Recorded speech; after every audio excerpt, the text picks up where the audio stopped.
ജനാഭിമുഖ കുർബാനയ്ക്ക് വേണ്ടി വാദിക്കുന്ന പ്രിയപ്പെട്ട വൈദിക ശ്രേഷ്ഠരെ,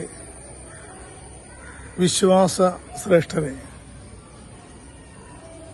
നിങ്ങൾ പരിശുദ്ധ കുർബാനയ്ക്ക് വേണ്ടി വാദിക്കുന്നു,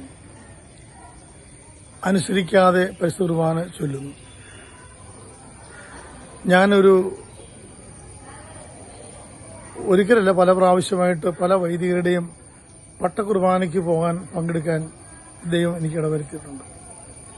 അപ്പോൾ കർത്താവിലേക്ക് തിരിഞ്ഞ്, അൾത്താരയിലേക്ക് തിരിഞ്ഞ് കമന്ന് കിടന്ന്, ഇപ്പൊ നമ്മളവർ തല ഇങ്ങനെ കുമ്പിട്ട് കിടക്കുമ്പോൾ അവരുടെ പാദങ്ങൾ മാത്രമേ നമുക്ക് കാണാൻ പറ്റുന്നുള്ളൂ, ബോഡിയും പാദങ്ങളും.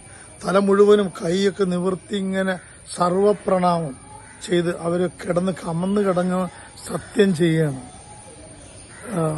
സഭയെയും മേൽപ്പട്ടക്കാരെയും അനുസരിച്ചുകൊള്ളാം. പട്ടം കിട്ടി നമ്മളൊക്കെ പോയി കൈമുത്തി നല്ല ശ്രേഷ്ഠരായ വൈദികരായി മാറി. ഇപ്പോൾ ഞങ്ങളുടെ എറണാകുളം അങ്കമാലി അതിരൂപതയിലെ അച്ഛന്മാരെ കുറിച്ച് മലയാളി സമൂഹം മുഴുവനും വളരെ മോശമായിട്ടാണ് പറയുന്നത്. വളരെ വൈദികരല്ല എന്ന് പോലും പറയണം. പക്ഷെ ഞങ്ങൾക്ക് അവർ വൈദികരാണ്. കാരണം ഞാൻ വിചാരിച്ചിട്ട് ഒരു സന്യാസം, ഒരു ദിവസം പോലും സന്യാസിയാകാനായിട്ട് എന്നെ കൊണ്ട് കഴിഞ്ഞിട്ടില്ല. ഞാൻ ബലഹീനനായ ഒരു മനുഷ്യനാണ്. എന്നെ അല്പമെങ്കിലും ആത്മീയത പഠിപ്പിച്ചത് മുഴുവൻ ഈ വൈദികരാണ്. എറണാകുളം എന്നല്ല, ഇന്ത്യയിലെ പല ഭാഗത്തുള്ള വൈദികരാണ് എന്നെ ആത്മീയമായിട്ട് എന്നെ പഠിപ്പിച്ചത്. അതിൽ ഞാൻ അഭിമാനം കൊള്ളുകയും ചെയ്യുന്നു. പക്ഷെ എന്നെ ആത്മീയത പഠിപ്പിച്ച വൈദികര് പോലും ഇന്ന് സഭയ്ക്കെതിരായി, ഈ സത്യം ചെയ്ത വൈദികര് പോലും സഭയ്ക്കെതിരായി ചിന്തിക്കുകയും പ്രവർത്തിക്കുകയും ചെയ്യുന്ന കാണുമ്പോൾ അതിയായ ദുഃഖവും വിഷമവും എനിക്കുണ്ട്. ഒരു വൈദികനെന്ന് പറഞ്ഞാലും മനുഷ്യന്റെ സങ്കടങ്ങൾ കേട്ട് അവനെ ആത്മീയമായി ഉയർത്തേണ്ട വ്യക്തിയാണ്. ഇതാണ് കാണുന്നത്. ഞാൻ പലപ്പോഴും കാണുന്നുണ്ട് ഈ പ്രിയപ്പെട്ട ഇവര് ഞാൻ ആര് മരിച്ചാലും ഞാൻ പോവും, ആര് മരിച്ചാലും എനിക്ക് എന്നെ വിളിച്ചാൽ ഞാൻ അറിഞ്ഞാൽ ഞാൻ പോവും. അപ്പോൾ പല വൈദികരുടെയും സന്യാസിനിമാരുടെയൊക്കെ വീടുകളിലൊക്കെ ഞാൻ ചെല്ലാറുണ്ട്. ചെല്ലുമ്പോൾ ഈ ജനാഭിമുഖം വേണ്ടി ജനാഭിമുഖം മതി എന്ന് പറഞ്ഞ് വാദിക്കുന്നവരാണ്. അവരുടെ വീട്ടിൽ ചെല്ലുമ്പോൾ കാണുന്ന എന്താണെന്നറിയാമോ?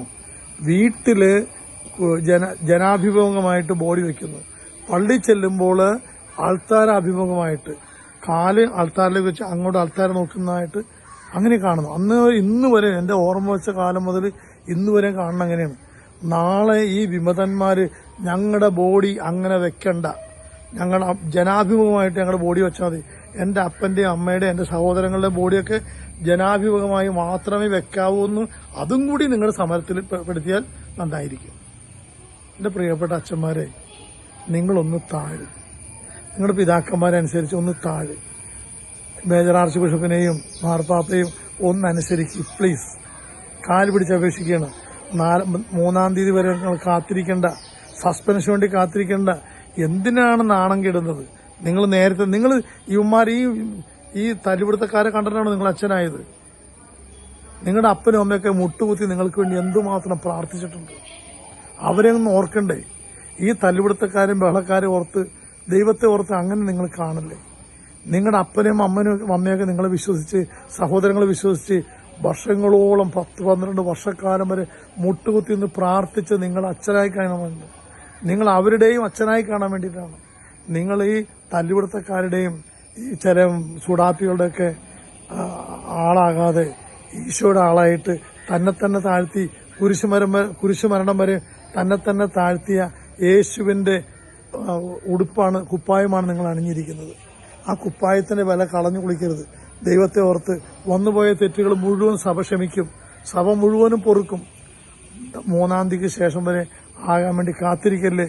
ദൈവത്തെ ഓർത്ത് എന്റെ പ്രിയപ്പെട്ട അച്ഛന്മാരെ, പ്ലീസ് കാല് പിടിച്ച് പറയാണ്, നിങ്ങൾ ഒരു സഭയ്ക്ക് പ്രകോപനം ഉണ്ടാക്കാതെ നിങ്ങൾ പരിശുദ്ധമായ ബലി അൾത്താര അഭിമുഖമായി അനാഫറ ചെയ്യുമ്പോൾ ദൈവവും നിങ്ങളും മാത്രമാണ് ഉണ്ടാകേണ്ടത്. അവിടെ മനുഷ്യരുടെ മുമ്പിലോ മനുഷ്യന് വേണ്ടിയിട്ടോ ആയിരിക്കരുത്, ദൈവത്തിന് വേണ്ടി, ദൈവത്തോടുകൂടെ, ദൈവത്തിൽ തന്നെ. ഹല്ലേലൂയ.